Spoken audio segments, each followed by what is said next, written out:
दोस्तों नमस्कार। VK knowledge electrical में आप सभी का स्वागत है। दोस्तों अभी 28 नवंबर, 1 दिसंबर और 2 दिसंबर को इलेक्ट्रीशियन सेकेंड ईयर के प्रैक्टिकल एग्ज़ाम होने हैं। आज की इस वीडियो में हम प्रैक्टिकल के संभावित प्रश्नों पर बात करेंगे। कौन कौन से प्रैक्टिकल आपसे करवाए जा सकते हैं और क्या क्या आपसे उनके न्यूमेरिकल्स या कैसे वाइवा में क्वेश्चन पूछे जा सकते हैं। वीडियो को लास्ट तक ज़रूर देखना। संभावित क्वेश्चन पर बात करेंगे। अच्छे मार्क्स लाने हैं तो इन प्रैक्टिकल को ट्राई करना शुरू कर दीजिए। आप इनकी प्रैक्टिस करना शुरू कर दीजिए। अच्छे प्रैक्टिकल है, पेपर में आपसे पूछे जा सकते हैं, आपसे करवाए जा सकते हैं। अच्छे से इनका सर्किट डायग्राम आप ज़रूर बनाइए। दोस्तों हम इलेक्ट्रीशियन के बारे में बात करने जा रहे हैं, जिसमें सबसे पहला जो संभावित क्वेश्चन आपसे पूछा जा सकता है वो है 3 फेज़ इंडक्शन मोटर की terminal testing. 3 phase induction motor की टर्मिनल टेस्टिंग की दो विधि होती है दोस्तों। एक होता है लैंप मेथड, दूसरा होता है वोल्ट मीटर विधि। आप चाहें तो लैंप विधि का उपयोग भी कर सकते हैं, आप चाहें तो वोल्ट मीटर विधि का उपयोग कर सकते हैं, लेकिन मैं कहूँगा कि वोल्ट मीटर विधि सबसे बेटर होती है।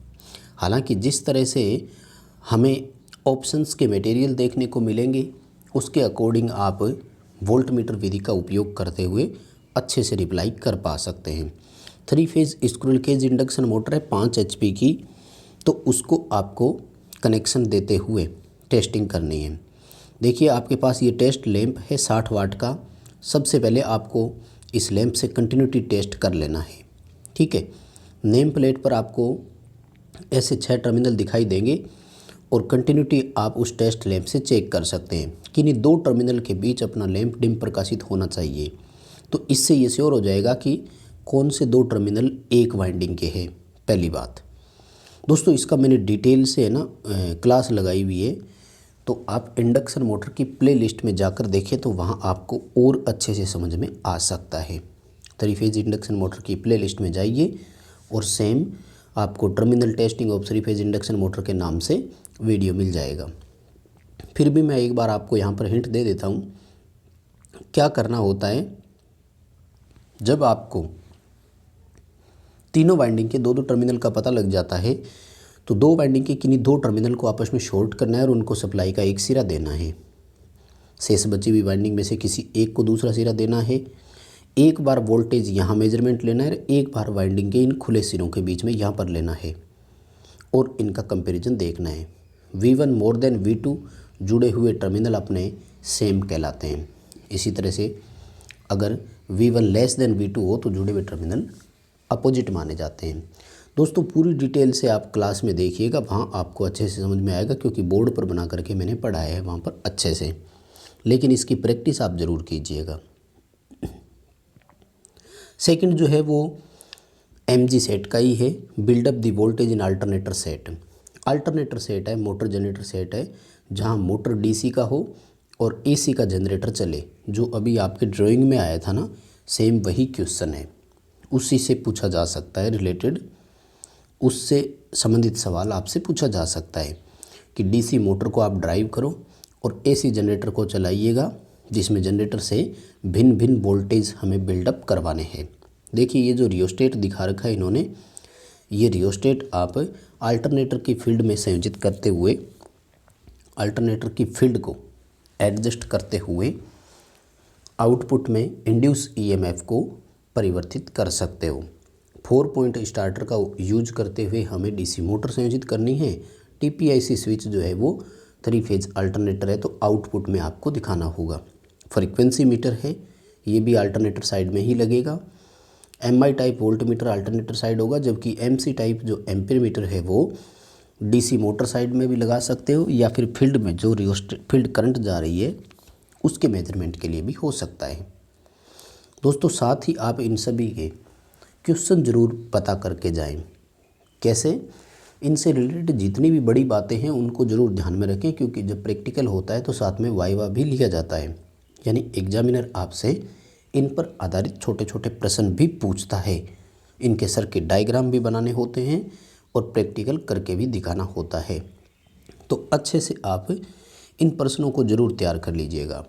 इसी तरह से डीसी शंट मोटर को चलाना है आपको, वो 4 पॉइंट स्टार्टर का यूज करते हुए भी चलाना पड़ सकता है और 3 पॉइंट का यूज करते हुए भी चलाया जा सकता है। आप दोनों में से किसी का भी यूज कर सकते हैं, ये आपसे डिपेंड करेगा एग्जामिनर क्या चाहते हैं। लेकिन शंट मोटर है तो इजी होती है, नो लोड पे अपन इसको स्टार्ट कर सकते हैं। अगर सीरीज मोटर होती तो प्रॉब्लम हो जाती, क्योंकि उसको कभी नो लोड पे स्टार्ट कर नहीं सकते। लेकिन फिर भी दोस्तों कनेक्शन करने से पहले ध्यान रखें, शंट मोटर की टर्मिनल टेस्टिंग आप अवश्य कर लें, क्योंकि आर्मेचर और फील्ड के सिरे इसमें समांतर में संयोजित होने आवश्यक होते हैं। शंट मोटर की फील्ड में रियोस्टेट लगा करके इस मोटर की स्पीड कंट्रोल की जा सकती है, क्योंकि डीसी मोटरों की गति जो है वो फील्ड फ्लक्स के व्युत्क्रमानुपाती होती है। हम जैसे जैसे फ्लक्स को कंट्रोल करेंगे स्पीड ऑटोमेटिक वैसे वैसे कंट्रोल हो जाती है। डीसी मोटर की गति के बारे में और भी ध्यान रखें, फ्लक्स के अलावा क्या किसी और फैक्टर पर भी डीसी मोटर की स्पीड डिपेंड करती है? बिल्कुल करती है, और वो है बैक ईएमएफ। लेकिन डीसी मोटर की स्पीड जो है वो बैक ईएमएफ की प्रोपोर्शन होती है, समानुपाती होती है। यानी बैक ईएमएफ बढ़ेगा तो स्पीड बढ़ेगी, जबकि फ्लक्स के रेसिप्रोकल इन्वर्सली प्रोपोर्शनल होती है, यानी व्युत्क्रमानुपाती है। फ्लक्स बढ़ेगा तो स्पीड घटेगी, ये भी आपको अच्छे से ध्यान में रखना है। यानी डीसी मोटर का 4 पॉइंट 3 पॉइंट दोनों स्टार्टर आप अच्छे से पढ़ें। फील्ड रियोस्टेट को कैसे हम कंट्रोल करवाते हैं उसको भी आप ध्यान से देखें। 3 HP की एक शंट मोटर का डायग्राम आपसे पूछा जा सकता है, तो आप अच्छे से उसको तैयार कीजिएगा। दोस्तों ये 3 प्रैक्टिकल जो मोस्ट इम्पोर्टेंट आपके लिए साबित हो सकते हैं एग्ज़ाम की दृष्टि से, इनको अच्छे से आप पढ़ करके जाइएगा। इनसे संबंधित छोटे छोटे क्वेश्चंस को भी आप ज़रूर याद करें, क्योंकि एग्जामिनर जब वाइवा लेगा तो इस तरह के क्वेश्चन आपसे पूछे जा सकते हैं। साथ ही जैसे मैंने बताया कि 3 phase induction motor terminal testing की वोल्टमीटर विधि, तो पहला सवाल इस तरह से ही पूछा जाता है कि क्या कोई और भी तरीका है जिससे हम टर्मिनल की टेस्टिंग कर सकें। ध्यान रखें, टर्मिनल टेस्टिंग का मतलब ये है कि हमसे यहाँ वो ये पूछना चाह रहा है, जैसे इंडक्शन मोटर के टर्मिनल को U1 U2 V1 V2 W1 W2 दर्शाते हैं ना, तो वो ये पूछने चाह रहे हैं कि U1 V1 और W1 की पहचान कैसे होगी, U2 V2 और W2, यानी प्रथम सिरों की अंतिम सिरों की पहचान हम कैसे कर सकते हैं।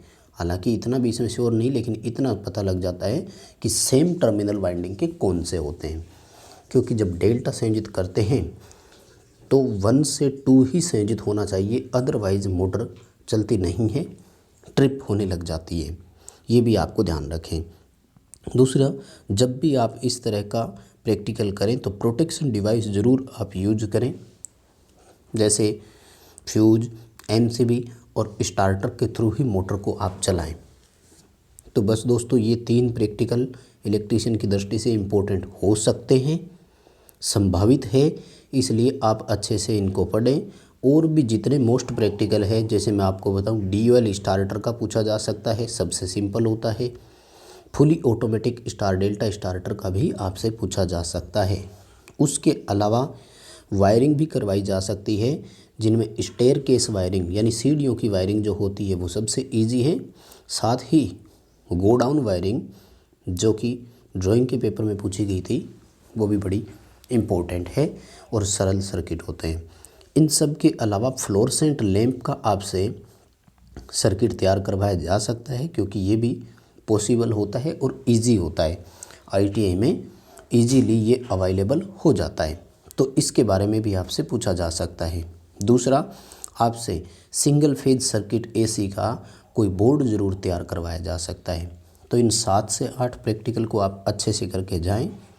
वीडियो पसंद आए तो लाइक ज़रूर करें, आगे अपने फ्रेंड्स को भी शेयर ज़रूर करें। चैनल पर आप नए हैं तो चैनल को सब्सक्राइब ज़रूर करें।